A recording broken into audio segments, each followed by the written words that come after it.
Hello team and welcome to another ATP Geopolitics video with myself, Jonathan MSB. This is the Ukraine War Frontline update for the 26th of August 2023. Please check out what the lines on my map mean with the key, as you can see on the screen. Pause the video if you want to find out what my map means. In the meantime, let's get on and check out what has happened on the front line. Well, actually, I did quite a lot of this in my news update earlier today. I went through quite a bit of analysis as to what's going on in the counteroffensive in general and on the front lines in general. And I'm going to re-dip into some of that. Sorry if you've heard me say this already, but I think it's really important. Now, there appears to be sort of three narratives going on here. One is the narrative coming from the Russians that it's a stalemate, not much is happening, and the Ukrainian counteroffensive is a failure. You kind of do see that from some Western media outlets that claim that they are referring to unnamed US, often military officials, but trying to work out whether they are just exposing reflecting a narrative or whether that is genuinely what officials are saying. And so perhaps you've got the it's a stalemate failure of a counteroffensive that Russians are portraying, and then you have that kind of realist position from pro-Ukrainians and these sort of military sources saying it's not going as well as people were hoping. It should have been much quicker. The mines have really screwed everyone over.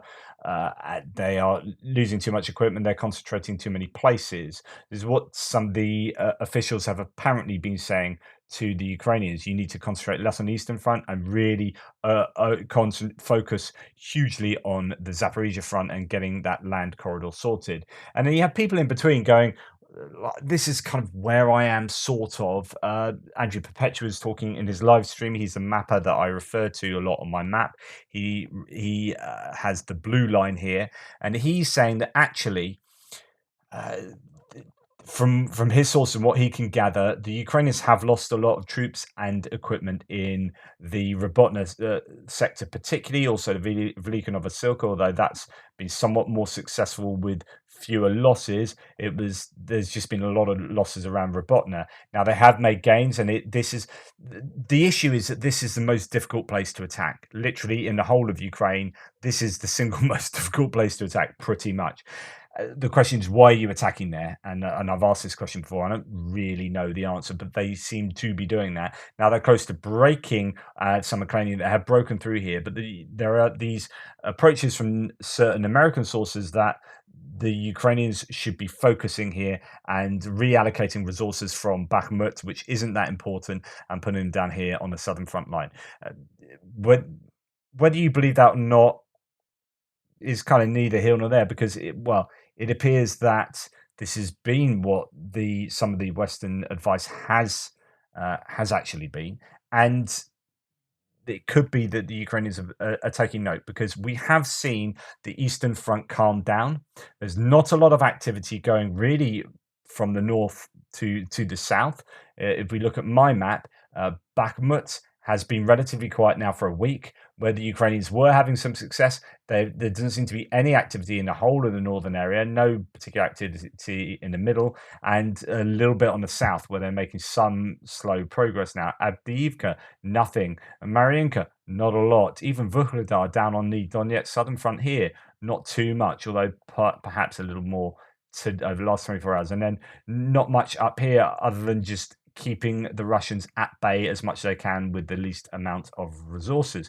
So I think that the Ukrainians might have taken some of this on board. In fact, here is Shashant Joshi quoting from a Guardian piece that's mainly about Satoni Radakin, who's the Admiral Satoni Radakin is our guy out there, essentially, and he's apparently become quite an integral component of the axis, I guess, between the US, the UK, and Zelensky and the Ukrainians. So it seems that, yes, there are going to be other NATO military personnel involved, but those seems to be Cavoli for the Americans and Radakin for us. But the Americans can't get their people to Ukraine. They're not allowed to be in Ukraine. It's a kind of security embargo, if you like, on their own personnel. Whereas in the UK, we allow our military personnel to visit Ukraine, or at least go really close to it as well.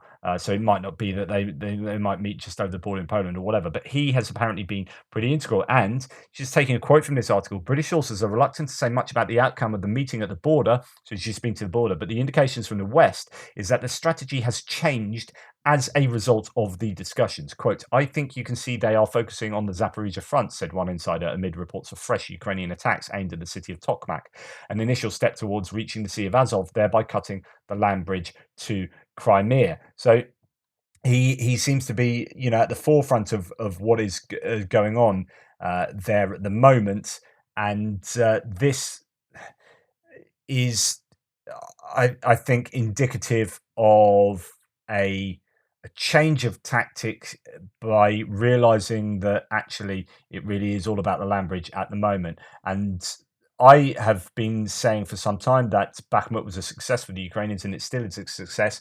They are fixing troops there, but if they're, sorry to repeat myself, but I said there are three aims at Bakhmut. The third aim is taking territory. It's the least important the aims. The second aim is attriting the troops that are there.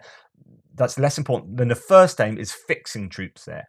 And you fix Russian troops here, and a lot of Russian troops, because they think this is a big PR place. So I think it was wise for Ukrainians to attack here, because then the Russians rushed loads of defenders into this place because they didn't want to lose it, because it took a year for them to gain it. It was their only PR success. So the Ukrainians, I think, were right to concentrate somewhat on Bakhmut, focusing on re-attacking there, counter-attacking there. That fixed the Russian troops. But now keep those Russian troops there with as few resources as possible and move all those resources from there to the southern front line, I think I don't know if that's what's happening, but that seems to me eminently sensible. So you still need to fix them there. What's the optimal fixing that you can do with the fewest number of troops?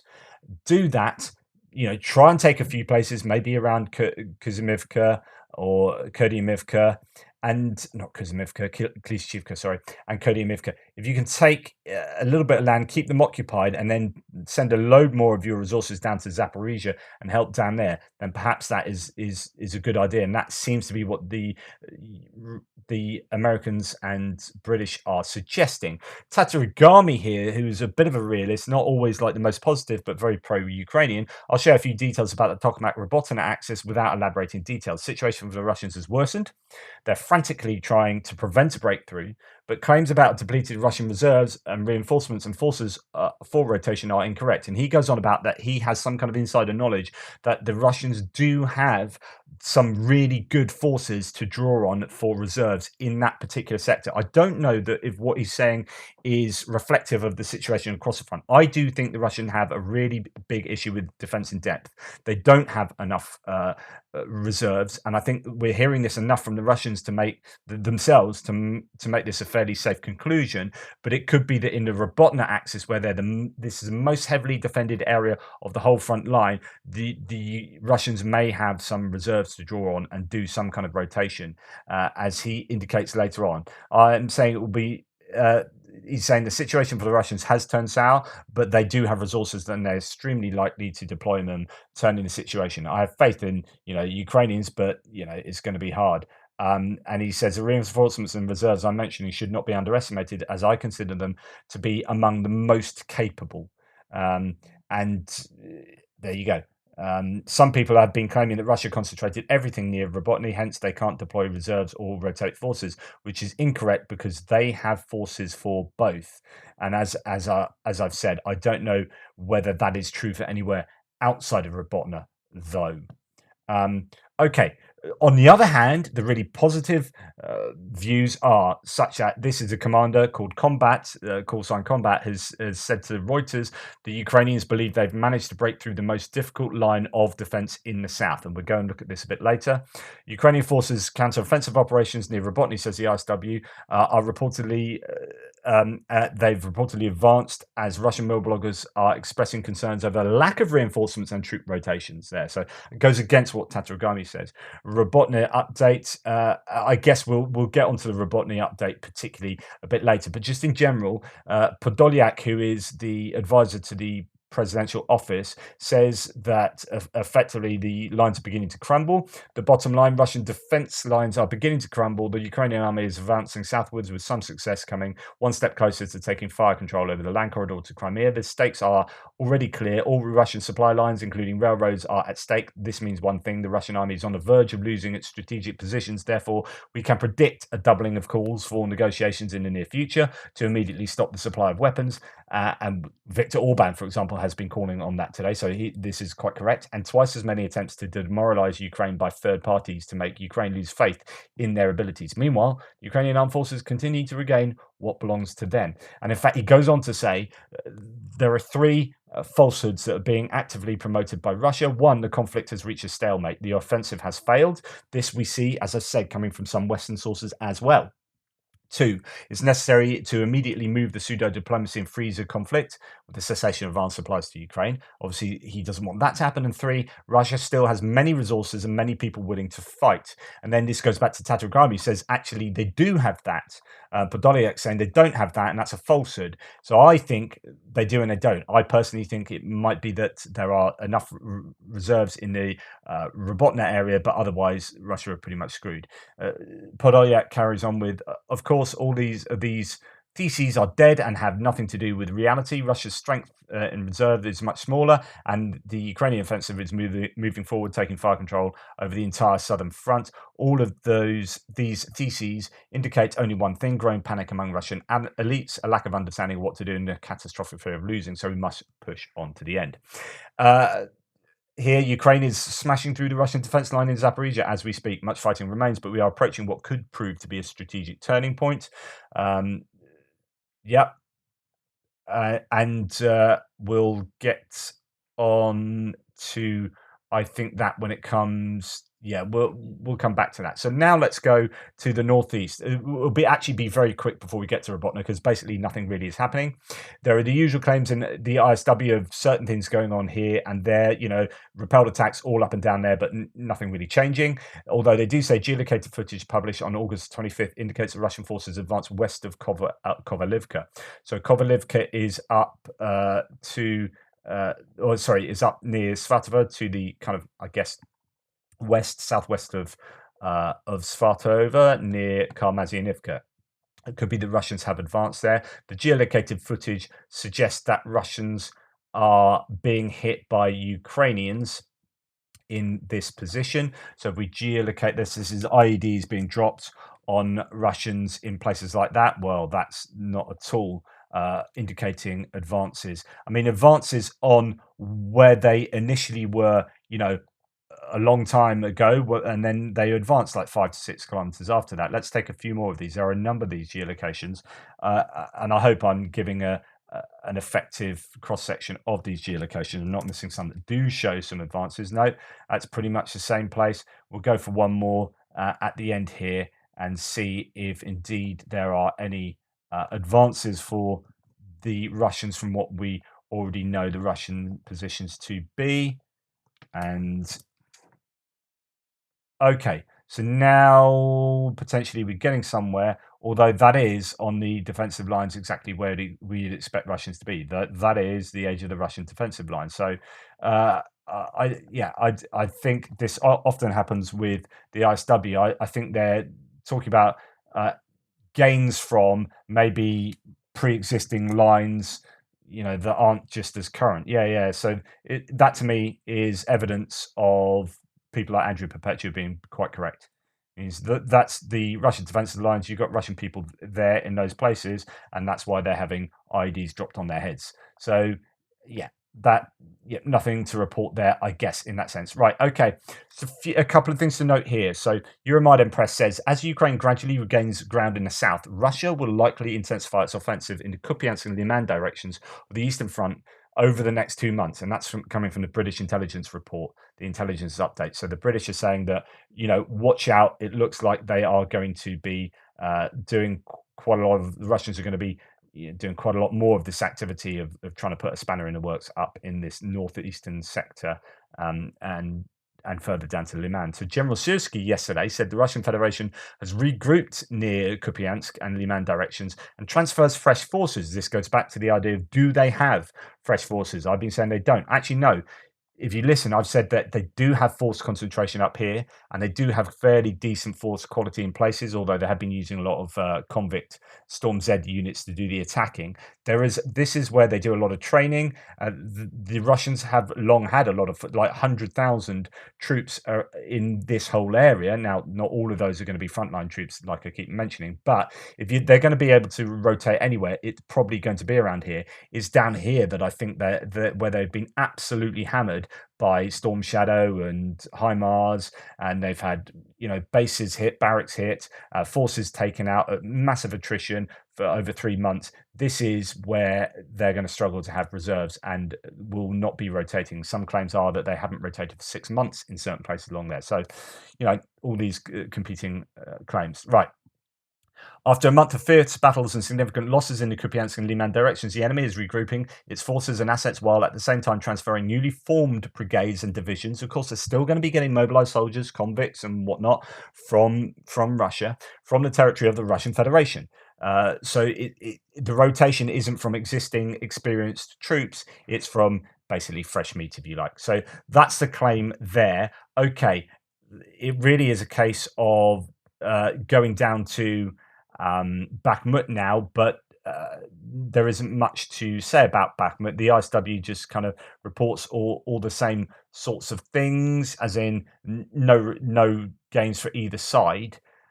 There are differing claims from some of the Russians, though, as to who controls where in terms of Klishchivka. I am going to refer you to a really interesting video here. I'm hopefully going to transcribe some of what is not transcribe.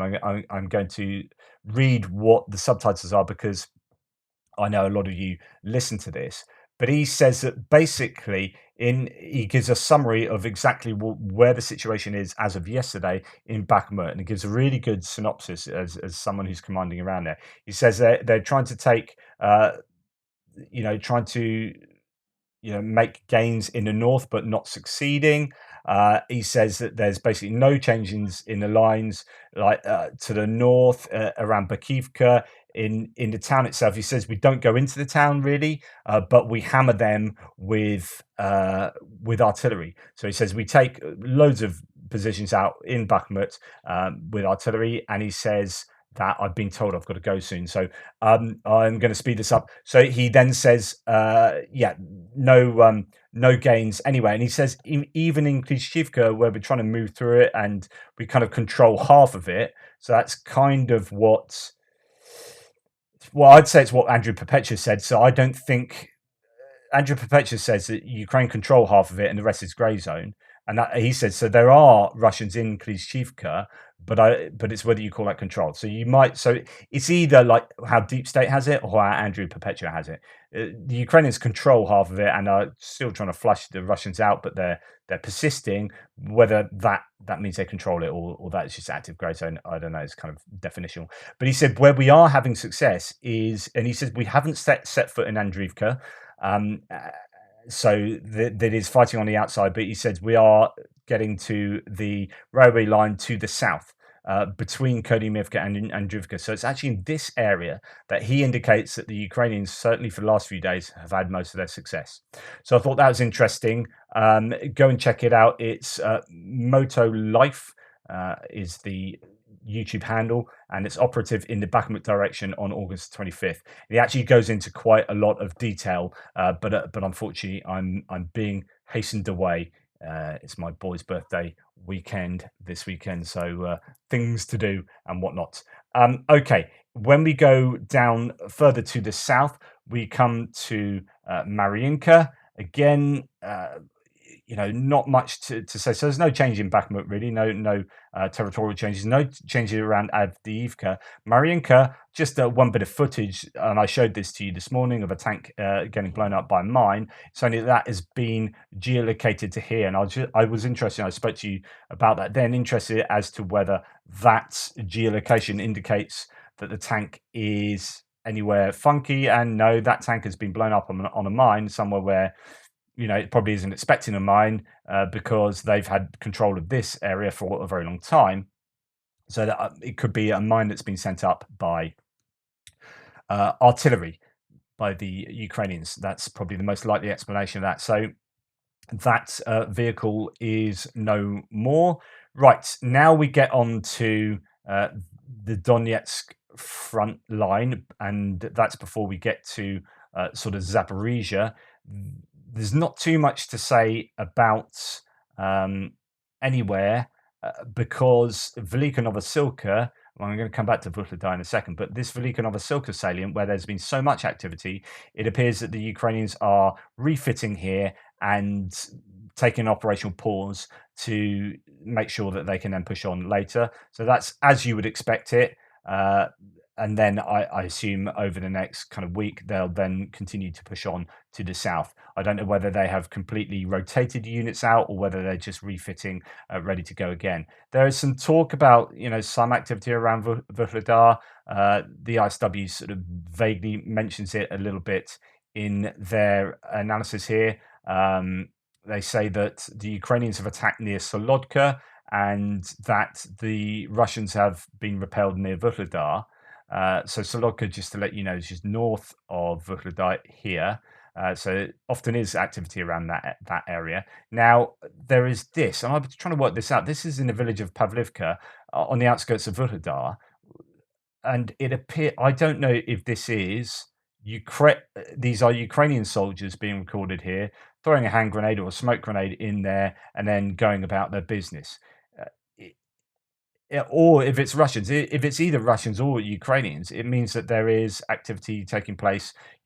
Troops are working for one side or the other in Pavlivka, which would then indicate that this is more of a grey zone than being, fully defended by fully controlled by the Russians. So, yeah, that's it on the outskirts.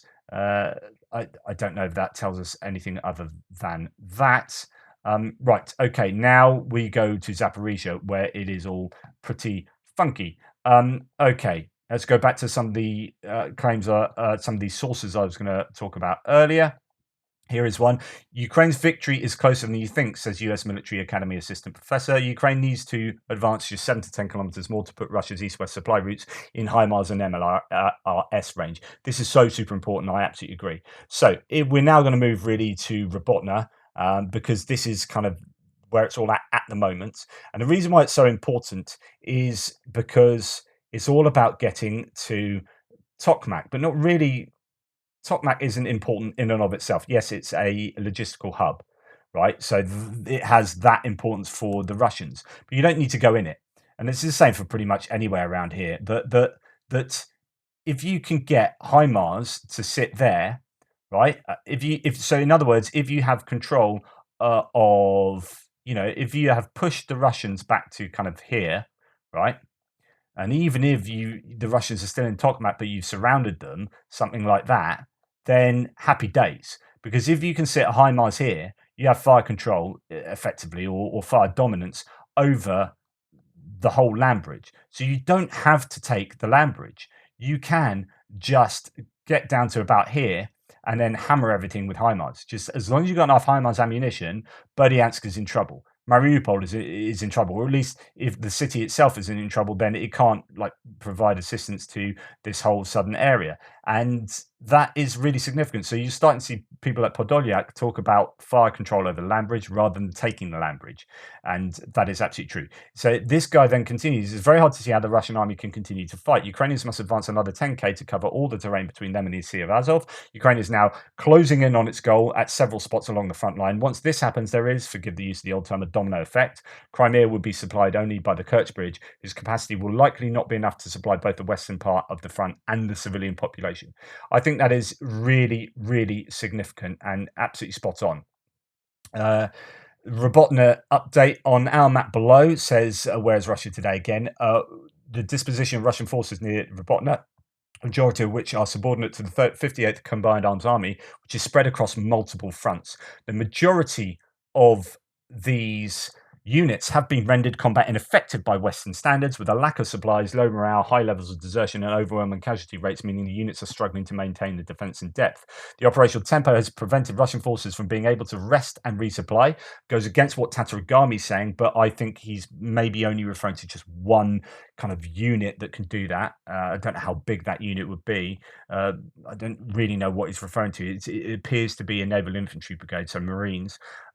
But the claim here is some units not being rotated off the front line for up to 6 months. So these guys must be exhausted.